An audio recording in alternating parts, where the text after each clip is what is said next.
وما من دابة في الأرض إلا على الله رزقها ويعلم مستقرها ومستودعها كل في كتاب مبين. وهو الذي خلق السماوات والأرض في 6 أيام وكان عرشه على الماء ليبلوكم أيكم أحسن عملا. ولئن قلت إنكم مبعوثون من بعد الموت ليقولن الذين كفروا إن هذا إلا سحر مبين. ولئن أخرنا عنهم العذاب إلى أمة معدودة ليقولن ما يحبسه ألا يوم يأتيهم ليس مصروفا عنهم وحاق بهم ما كانوا به يستهزئون. ولئن أذقنا الإنسان منا رحمة ثم نزعناها منه إنه ليئوس كفور. ولئن أذقناه نعماء بعد ضراء مسته ليقولن ذهب السيئات عني إنه لفرح فخور. إلا الذين صبروا وعملوا الصالحات أولئك لهم مغفرة وأجر كبير. فلعلك تارك بعض ما يوحى إليك وضائق به صدرك أن يقولوا لولا أنزل عليه كنز أو جاء معه ملك إنما أنت نذير والله على كل شيء وكيل. أم يقولون افتراه قل فأتوا ب10 سور مثله مفتريات وادعوا من استطعتم من دون الله إن كنتم صادقين. فإن لم يستجيبوا لكم فاعلموا أنما أنزل بعلم الله وأن لا إله إلا هو فهل أنتم مسلمون. من كان يريد الحياة الدنيا وزينتها نوفي إليهم أعمالهم فيها وهم فيها لا يبخسون. أولئك الذين ليس لهم في الآخرة إلا النار وحبط ما صنعوا فيها وباطل ما كانوا يعملون. أفمن كان على بينة من ربه ويتلوه شاهد منه ومن قبله كتاب موسى إماما ورحمة أولئك يؤمنون به. ومن يكفر به من الأحزاب فالنار موعده فلا تك في مرية منه إنه الحق من ربك ولكن أكثر الناس لا يؤمنون. ومن أظلم ممن افترى على الله كذبا أولئك يعرضون على ربهم ويقول الأشهاد هؤلاء الذين كذبوا على ربهم ألا لعنة الله على الظالمين الذين يصدون عن سبيل الله ويبغونها عوجا وهم بالآخرة هم كافرون. أولئك لم يكونوا معجزين في الأرض وما كان لهم من دون الله من أولياء يضاعف لهم العذاب ما كانوا يستطيعون السمع وما كانوا يبصرون. أولئك الذين خسروا أنفسهم وضل عنهم ما كانوا يفترون. لا جرم أنهم في الآخرة هم الأخسرون. إن الذين آمنوا وعملوا الصالحات وأخبتوا إلى ربهم أولئك أصحاب الجنة هم فيها خالدون. مثل الفريقين كالأعمى والأصم والبصير والسميع هل يستويان مثلا أفلا تذكرون. ولقد أرسلنا نوحا إلى قومه إني لكم نذير مبين ألا تعبدوا إلا الله إني أخاف عليكم عذاب يوم أليم. فقال الملأ الذين كفروا من قومه ما نراك إلا بشرا مثلنا وما نراك اتبعك إلا الذين هم أراذلنا بادي الرأي وما نرى لكم علينا من فضل بل نظنكم كاذبين. قال يا قوم أرأيتم إن كنت على بينة من ربي وآتاني رحمة من عنده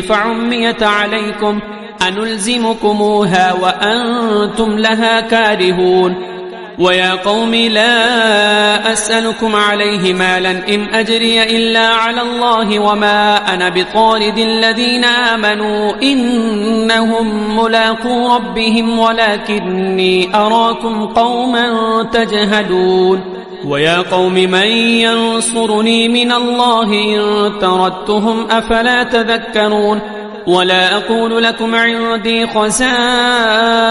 الله ولا أعلم الغيب ولا أقول إني ملك ولا أقول للذين تزدري أعينكم لن يؤتيهم الله خيرا الله أعلم بما في أنفسهم إني إذا لمن الظالمين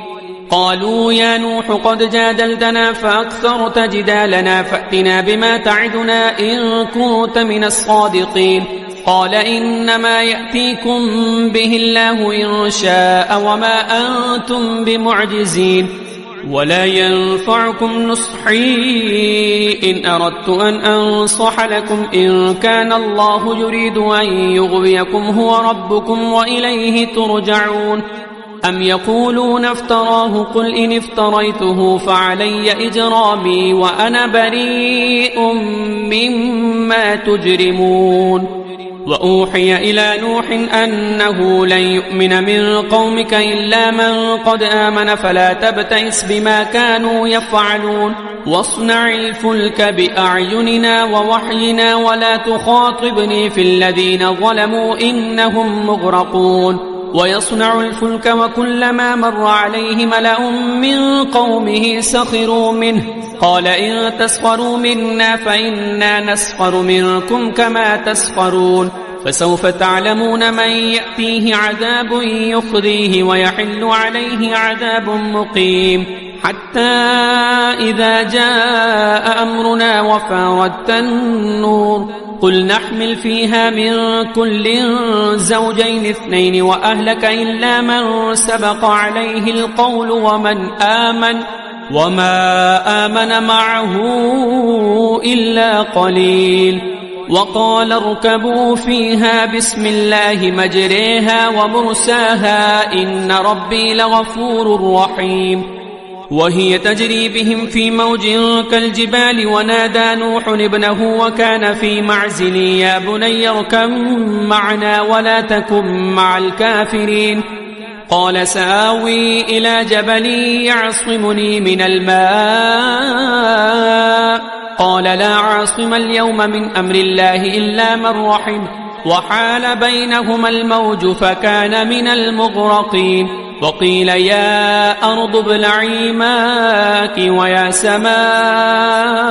أقلعي وغيض الماء وقضي الأمر واستوت على الجودي وقيل بعدا للقوم الظالمين ونادى نوح ربه فقال رب إن ابني من أهلي وإن وعدك الحق وأنت أحكم الحاكمين قال يا نوح إنه ليس من أهلك إنه عمل غير صالح فلا تسأل لما ليس لك به علم إني أعظك أن تكون من الجاهلين قال يا نوح إنه ليس من أهلك إنه عمل غير صالح فلا تسأل لما ليس لك به علم إني أعظك أن تكون من الجاهلين قال رب إني أعوذ بك أن أسألك ما ليس لي به علم وإلا تغفر لي وترحمني أكن من الخاسرين قيل يا نوح اهبط بسلام منا وبركات عليك وعلى ممن معك وأمم سنمتعهم ثم يمسهم منا عذاب أليم تلك من أنباء الغيب نوحيها إليك ما كنت تعلمها أنت ولا قومك من قبل هذا فاصبر إن العاقبة للمتقين وإلى عاد أخاهم هودا قال يا قوم اعبدوا الله ما لكم من إله غيره إن أنتم إلا مفترون يا قوم لا أسألكم عليه أجرا إن أجري إلا على الذي فطرني فلا تعقلون ويا قوم استغفروا ربكم ثم توبوا إليه يرسل السماء عليكم مدرارا ويزدكم قوة إلى قوتكم ولا تتولوا مجرمين قالوا يا هود ما جئتنا ببينة وما نحن بتاركي آلهتنا عن قولك وما نحن لك بمؤمنين إن نقول إلا اعتراك بعض آلهتنا بسوء قال إني أشهد الله واشهدوا أني بريء مما تشركون من دونه فكيدوني جميعا ثم لا تنظرون إني توكلت على الله ربي وربكم ما من دابة إلا هو آخذ بناصيتها إن ربي على صراط مستقيم فإن تولوا فقد أبلغتكم ما أرسلت به إليكم ويستخلف ربي قوما غيركم ولا تضرونه شيئا إن ربي على كل شيء حفيظ ولما جاء أمرنا نجينا هودا والذين آمنوا معه برحمة منا ونجيناهم من عذاب غليظ وتلك عاد جحدوا بآيات ربهم وعصوا رسله واتبعوا أمر كل جبار عنيد وأتبعوا في هذه الدنيا لعنة ويوم القيامة ألا إن عادا كفروا ربهم ألا بعدا لعاد قوم هود وإلى ثمود أخاهم صالحا قال يا قوم اعبدوا الله ما لكم من إله غيره هو أنشاكم من الأرض واستعمركم فيها فاستغفروه ثم توبوا إليه إن ربي قريب مجيب قالوا يا صالح قد كنت فينا مرجوا قبل هذا أتنهانا أن نعبد ما يعبد آباؤنا وإننا لفي شك مما تدعونا إليه مريب قال يا قوم رأيتم إن كنت على بينة من ربي وآتاني منه رحمة فمن ينصرني من الله إن عصيته فما تزيدونني غير تخسير ويا قوم هذه ناقة الله لكم آية فذروها تأكل في أرض الله ولا تمسوها بسوء فيأخذكم عذاب قريب فعقروها فقال تمتعوا في داركم 3 أيام ذلك وعد غير مكذوب فلما جاء أمرنا نجينا صالحا والذين آمنوا معه برحمة منا ومن خزي يومئذ إن ربك هو القوي العزيز وأخذ الذين ظلموا الصيحة فأصبحوا في ديارهم جاثمين كأن لم يغنوا فيها ألا إن ثمود كفروا ربهم ألا بعدا لثمود ولقد جاءت رسلنا إبراهيم بالبشرى قالوا سلاما قال سلام فما لبث أن جاء بعجل حنيذ فلما رأى أيديهم لا تصل إليه نكرهم ما أوجس منهم خيفة قالوا لا تخف إنا أرسلنا إلى قوم لوط وامرأته قائمة فضحكت فبشرناها بإسحاق ومن وراء إسحاق يعقوب قالت يا ويلتى آلد وأنا عجوز وهذا بعلي شيخا إن هذا لشيء عجيب قالوا أتعجبين من أمر الله رحمة الله وبركاته عليكم أهل البيت إنه حميد مجيد فلما ذهب عن إبراهيم الروع وجاءته البشرى يجادلنا في قوم لوط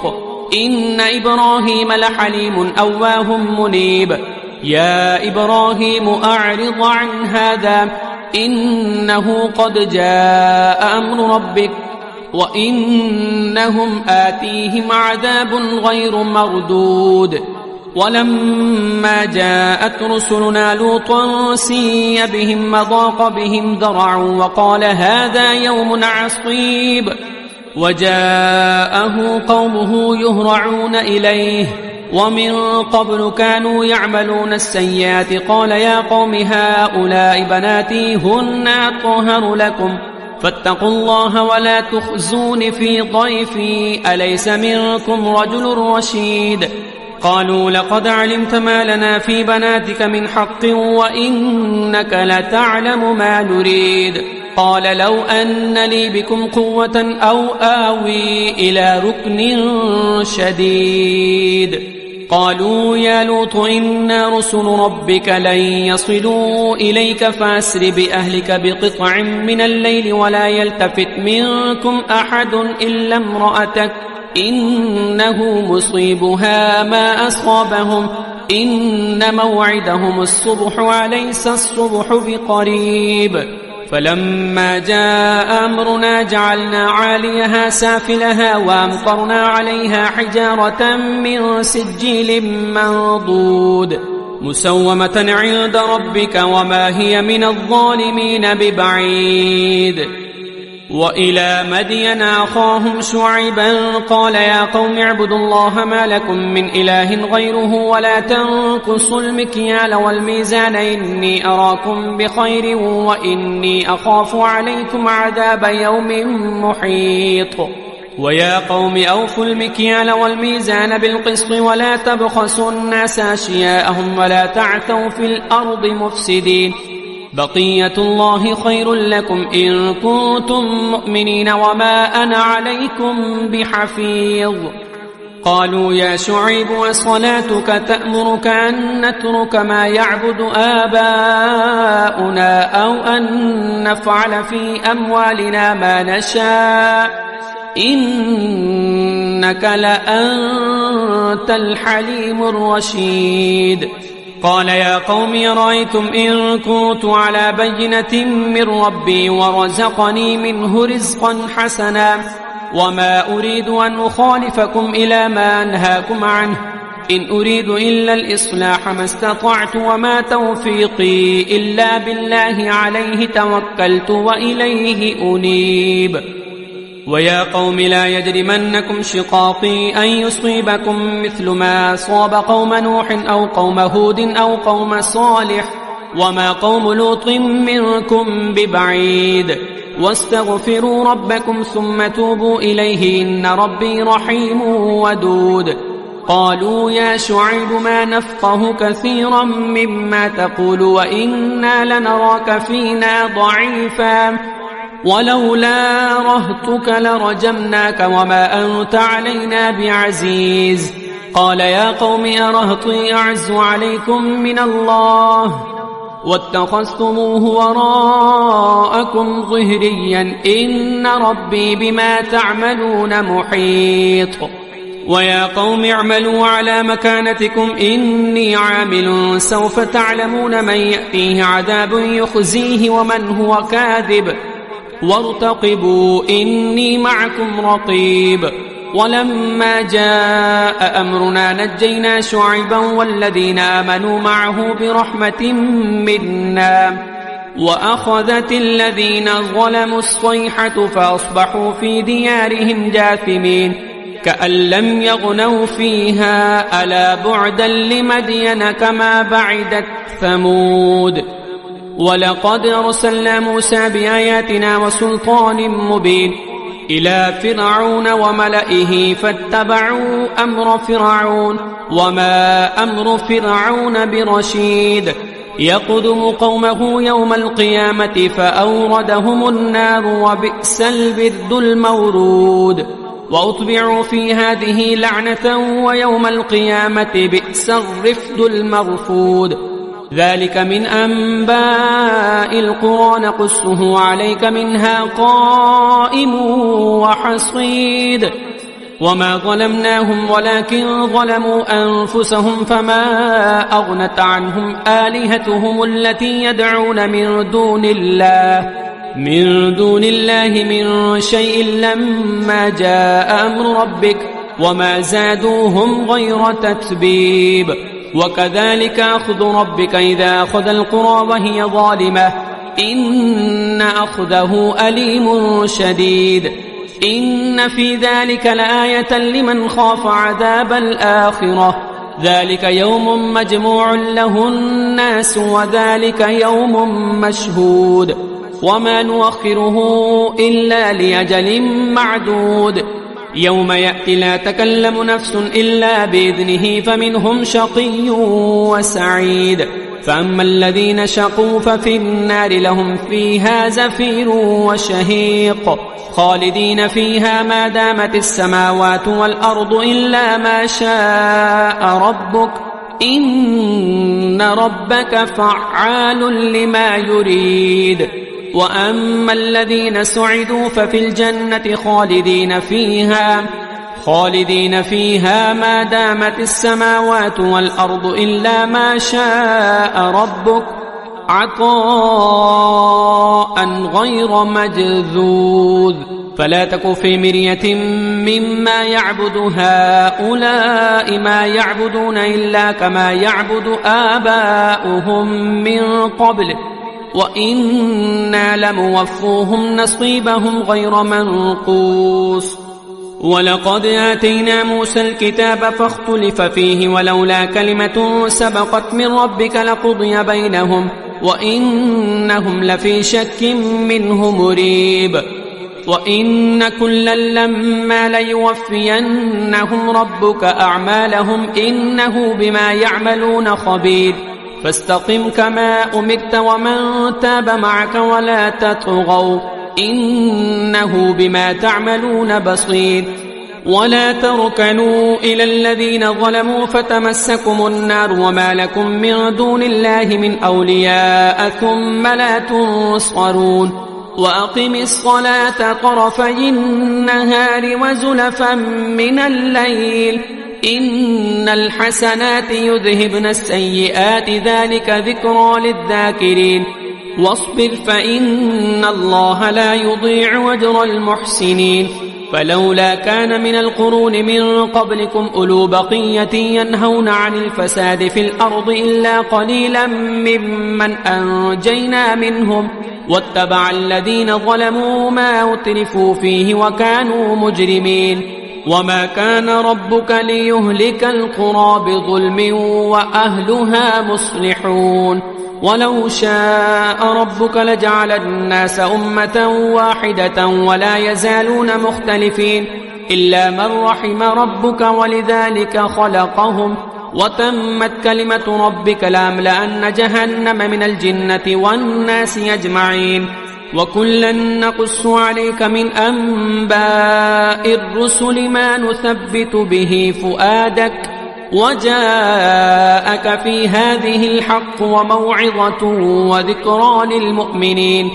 وقل للذين لا يؤمنون اعملوا على مكانتكم إنا عاملون وانتظروا إنا منتظرون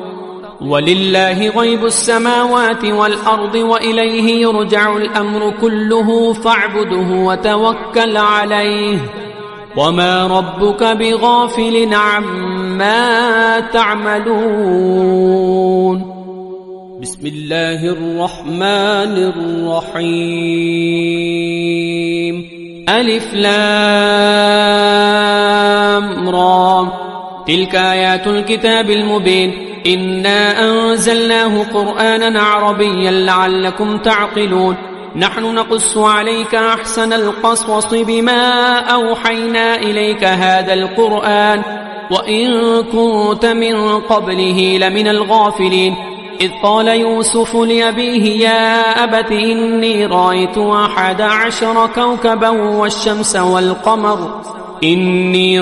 11 كوكبا والشمس والقمر رأيتهم لي ساجدين قال يا بني لا تقصص رؤياك على إخوتك فيكيدوا لك كيدا إن الشيطان للإنسان عدو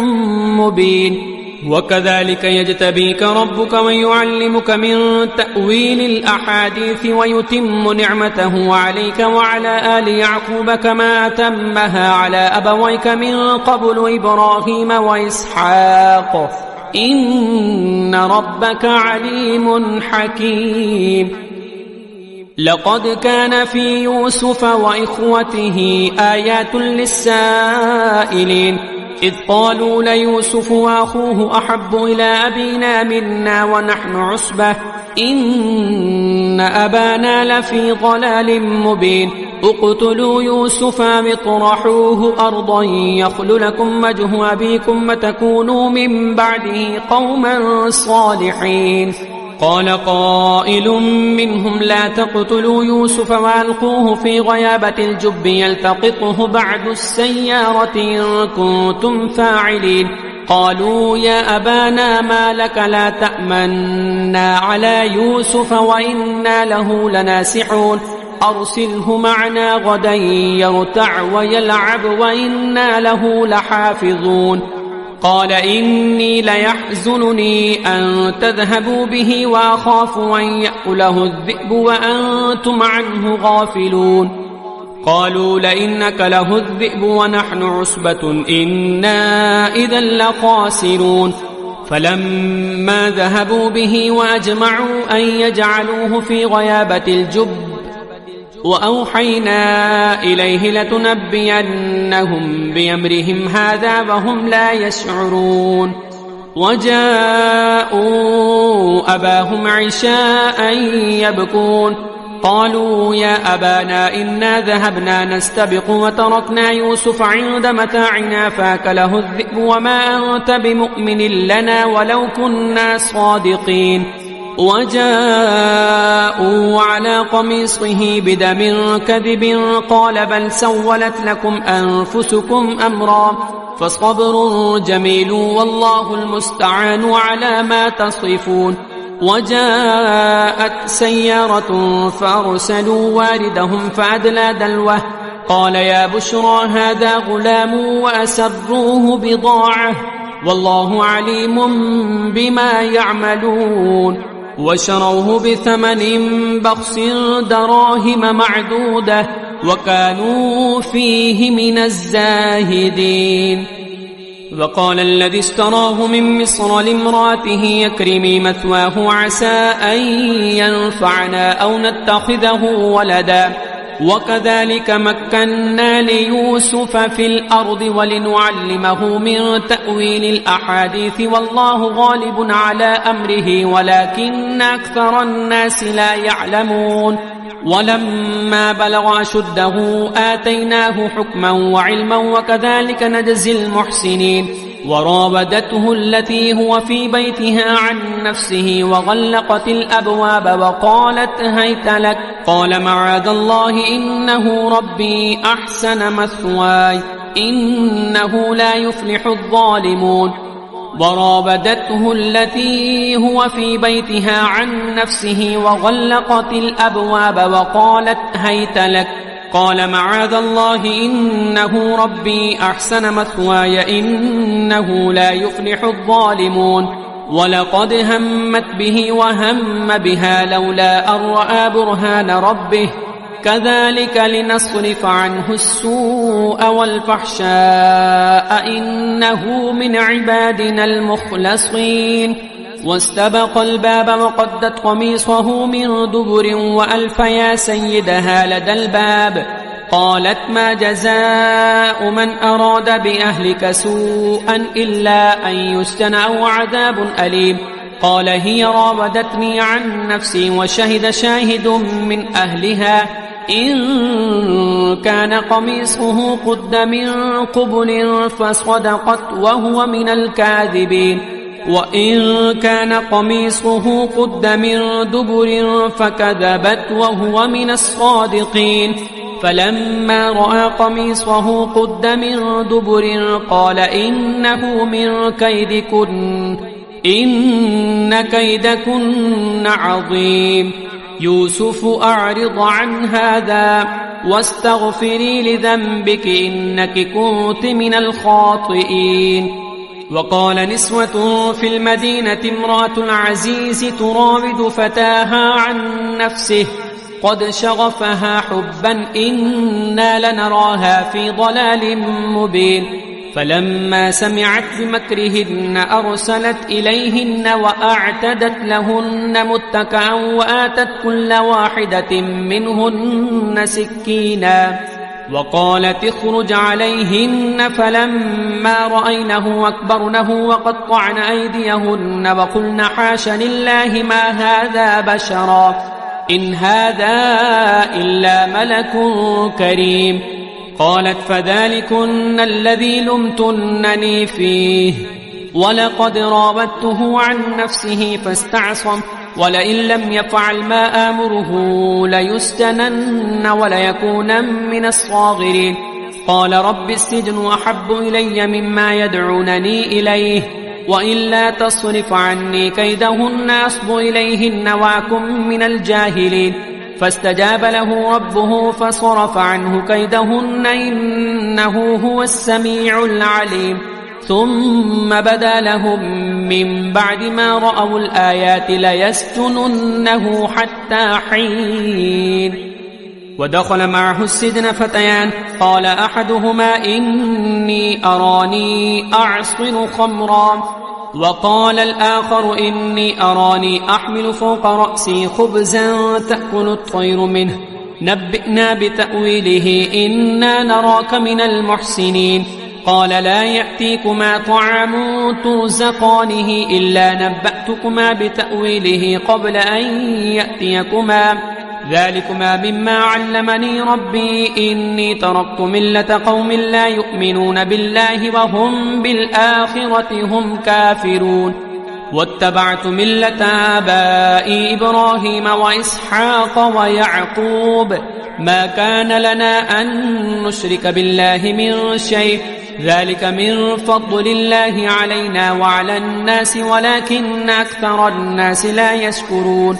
يا صاحبي السجن أرباب متفرقون خير أم الله الواحد القهار ما تعبدون من دونه إلا أسماء سميتموها أنتم وآباؤكم ما أنزل الله بها من سلطان إن الحكم إلا لله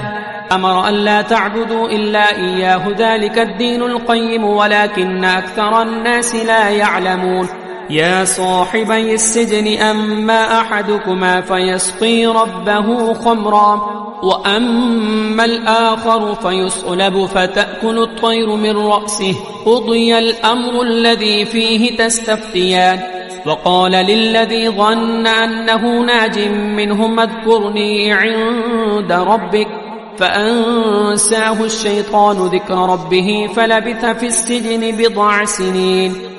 وقال الملك إني أرى 7 بقرات سمان يأكلهن 7 عجاف و7 سنبلات خضر وأخر يابسات يا أيها الملأ وافتوني في رؤياي إن كنتم للرؤيا تعبرون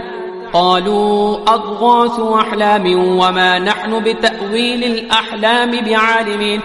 وقال الذي نجا منهما وادكر بعد أمة أنا أنبئكم بتأويله فأرسلون يوسف أيها الصديق وافتنا في 7 بقرات سمان يأكلهن 7 عجاف و7 سنبلات خضر وأخر يابسات لعلي أرجع إلى الناس لعلهم يعلمون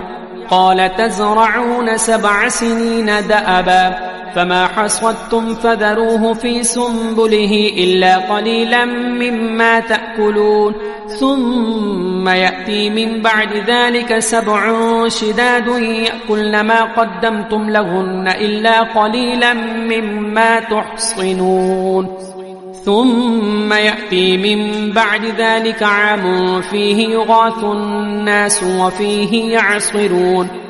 وقال الملك ائتوني به فلما جاءه الرسول قال ارجع إلى ربك فاسأله ما بال النسوة ما بال النسوة اللاتي قطعن أيديهن إن ربي بكيدهن عليم قال ما خطبكن إذ راوتن يوسف عن نفسه قلنا حاش لله ما علمنا عليه من سوء قالت امرأة العزيز الآن حصى الحق أنا راودته عن نفسه وإنه لمن الصادقين ذلك ليعلم أني لم أخنه بالغيب وأن الله لا يهدي كيد الخائنين